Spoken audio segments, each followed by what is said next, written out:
What's shaking, bacon? In today's video, we're going to discuss the top 5 negative aspects to the carnivore diet.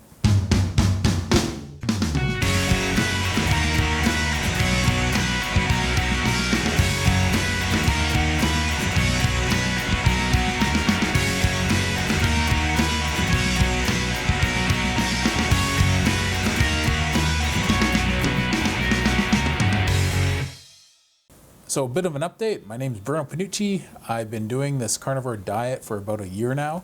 I've been doing it on and off for a few years before that, so I have quite a bit of experience with this. I started in 2013 with an extremely low carb diet and sugar addiction sessions with a doctor. And over the years, started going on and off with zero carb, trying to manage carbs. And this is where I am now. So I've been doing this for a year and I've had a lot of benefits doing it steady. Consistency is the key, just like working out. Consistency is the key. Overall, the results are really good at doing something like this, but there are some drawbacks and it might be a game changer for some people. So I have 5 really more main things that are a big issue for some people. So even though there's a tremendous amount of positives you get when eating a carnivore diet or zero carb diet, there are some negatives. The positives, of course, are all the health benefits. You know, for me, doing this in really less than a year, really in a matter of weeks, my blood pressure problems went away, my heart rate got better, my blood sugar balanced out very fast, my inflammation went away, my waistline started getting better. I still have about 6 inches to go before I'm out of the danger zone as far as metabolic syndrome goes, but that's the last thing getting better. My cholesterol has gotten better, my triglycerides have gotten better, gout is gone, and my metabolic syndrome is gone. I only have 2 of the 5 problems now with metabolic syndrome, and one of those is my waistline, which I just discussed. So all those things cleared. My snoring's gone away. That goes away within 2 weeks. You want to stop your snoring? This is the cure. So unless you have a deviated septum, but as far as just obesity goes, everyone thinks it's a big guy issue. Well, you don't lose that much weight, and all of a sudden the snoring goes away. It's not a weight issue like I always thought it was. It was an inflammation issue most likely, because within a week or two, when that inflammation goes away, that snoring goes away in the first week by probably about 75%, and by the end of week 2, nothing. So I can fall asleep during movies and TV shows with a bunch of people in the room and they won't even notice unless they look over anymore. The question is, why would you want to do something like this if it wasn't for those health benefits? If you don't have any of those problems or some other health problems or an autoimmune disorder, why would you bother doing something like this? Well, there's lots of other reasons. Your stable blood sugar, that's another one I didn't mention. All these health conditions get better and better, and it's famous for helping people with autoimmune disorders, especially when they stick with a more strict version like I'm currently doing, which is the lion diet. But there's negative sides to doing a way of eating like this. Not everything is perfect all the time. I want to make sure I'm not leading you down some way of thinking that this is the only way to go, and there's lots of positives. Some people it doesn't work for. Most people it does. A very, very high percentage of people it does. And I'm talking in the 90s. So it's a very small amount of people that can't handle this way of eating. And sometimes it's just a matter of getting over the transition of switching over to a zero fiber diet and a zero carb diet. And once they're there, there's no problems. So I had trouble with it at first because it was aggravating my gout. It wasn't the food aggravating my gout, it was the weight loss triggering my gout. But there are a few drawbacks to it, and I'm going to go over a few of them now. So let's get into this. The first and most obvious thing people will notice for most people is the carbohydrate withdrawal and the sugar withdrawal. The first week can be really tough for people because you don't realize how much you're craving these carbs on a regular basis until you think, oh, I'm not having bread, I'm not having pasta, I'm not having pizza, I'm not having rice. And, fruits and vegetables are tough enough for some people to give up. But when you break it down to all those things, and you can't have any of those things, fruits, vegetables, bread is a vegetable. It's mainly a vegetable, right? It's 99% vegetable. So everyone forgets that. Wheat, but it's a vegetable. that can be pretty difficult for people to wrap their mind around, and a tough part of this because you go through withdrawals, and a withdrawal is not easy. You feel like really pretty rough, but it takes a few days before it gets better. And the difficult part about that is you have to give it a good couple weeks before the withdrawals go away, where they're not too excessive. So you don't want to put yourself in situations where you're around a bunch of food that you can't have. It'll make it more difficult. But over a period of weeks, it gets better and better and better, to the point where often it takes about 3 months for these cravings to completely go away, where you can sit in front of your favorite junk foods or whatever it is, and it won't tempt you. So that's one of the big ones. Other people, it's alcohol. Alcohol is a tough thing for people to give up. Some people, they're fine giving up fruit, they're fine giving up bread. They look and they go, no, I think I can do that. And then they find out, they go, wait a minute, what about alcohol? And they say, well, no, there's no alcohol on this way of eating. And that's a tough thing for people to do. It's really difficult. Cutting out alcohol, some people just like their glass of wine or beer at the end of each day, sometimes two. And they just can't do this because they really enjoy that. And it comes down to, what do you enjoy more, feeling good or cutting something like this out? It comes down to choices. And it's a difficult thing for people to give up, even if they try it for just 1 month. It's a tough thing. Social gatherings is another difficult thing.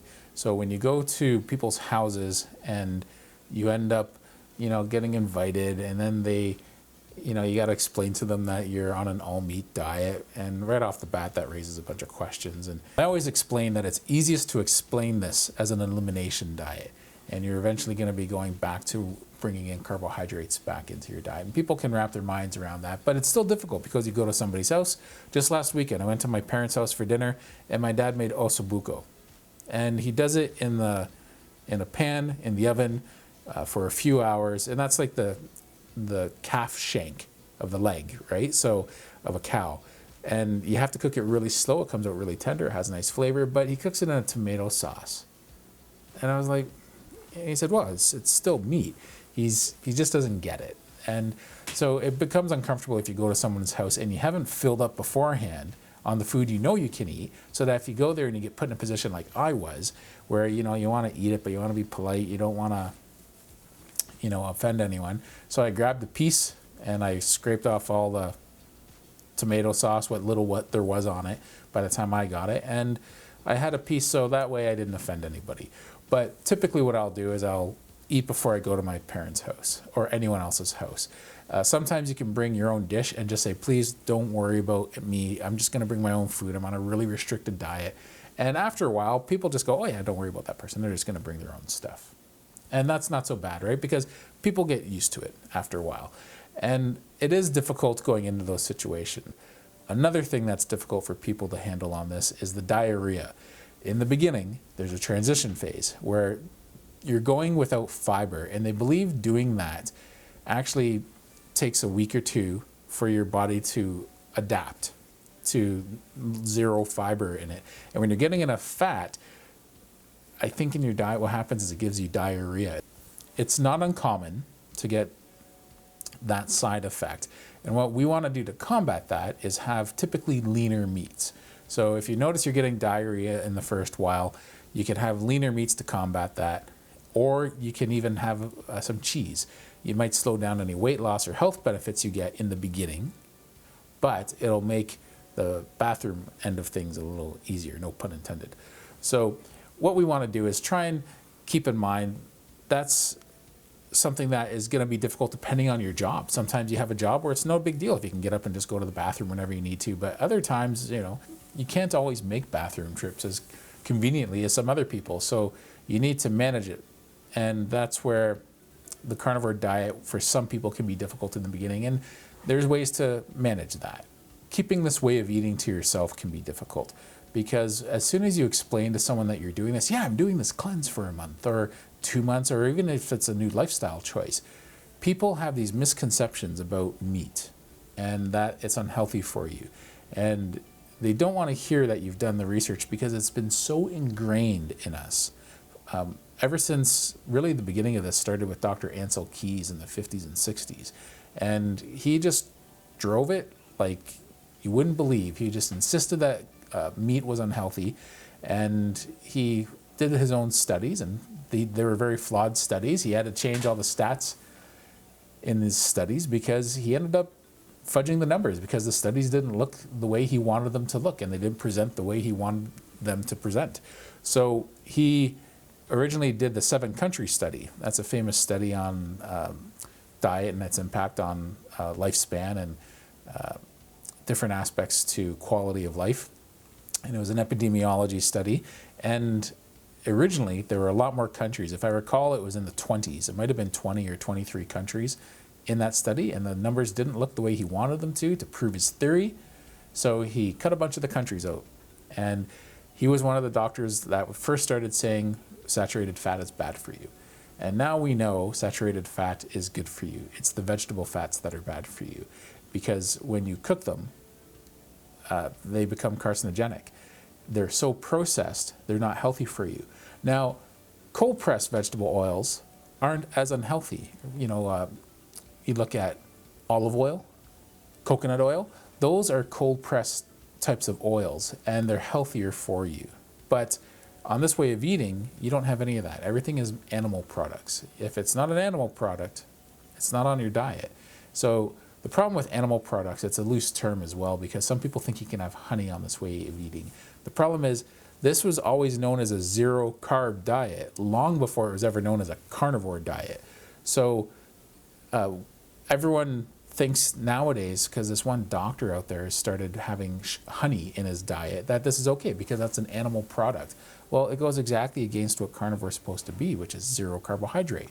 You have zero carbohydrates, it keeps your blood sugar managed. Keeping your blood sugar managed helps keep your insulin managed. Keeping your insulin managed, which is a hormone, keeping that managed, it starts managing all your other health problems. And as you lose weight doing that, all your other health problems balance out rather quickly. Within weeks, some of them within days, your blood sugar will fix itself within days. So if you're on medications for your blood sugar, you might want to consult a doctor. So those are a few things that can make carnivore a little difficult. Trying to talk to people about it because they have a closed mind based on misconception and poor advice and knowledge that they've picked up here and there through the years, or even if they've been formally trained. A lot of that formal training in nutrition has been flawed through the years. And it takes a lot of research and being able to unlearn what you've learned to accept the fact that this is a very healthy way of eating. We have the withdrawals, we have alcohol, we have social gatherings, and we have talking to people about this. It can be pretty difficult. It can also be expensive. If you don't know your prices, this can be an expensive way of eating. So you really have to learn your prices, what's affordable, what's not. You don't necessarily have to have grass-fed, antibiotic-free, hormone-free meat doing this. But at the same time, if you can afford to buy your meat in bulk, do it. You know, look for sales, look for discounts, find out the difference between certain qualities and cuts of different meats. You know, sticking to leaner meats usually not a good way to go, other than in the first week or two to help manage the diarrhea side effects you get from this. So these are all different ways you can help make the transition to doing a carnivore diet or lifestyle more manageable. I hope you enjoyed this video. Give it a thumbs up and subscribe. I appreciate any support I can get, and I hope you're doing well. I want you to take care. We'll touch base another time. Thanks for tuning in.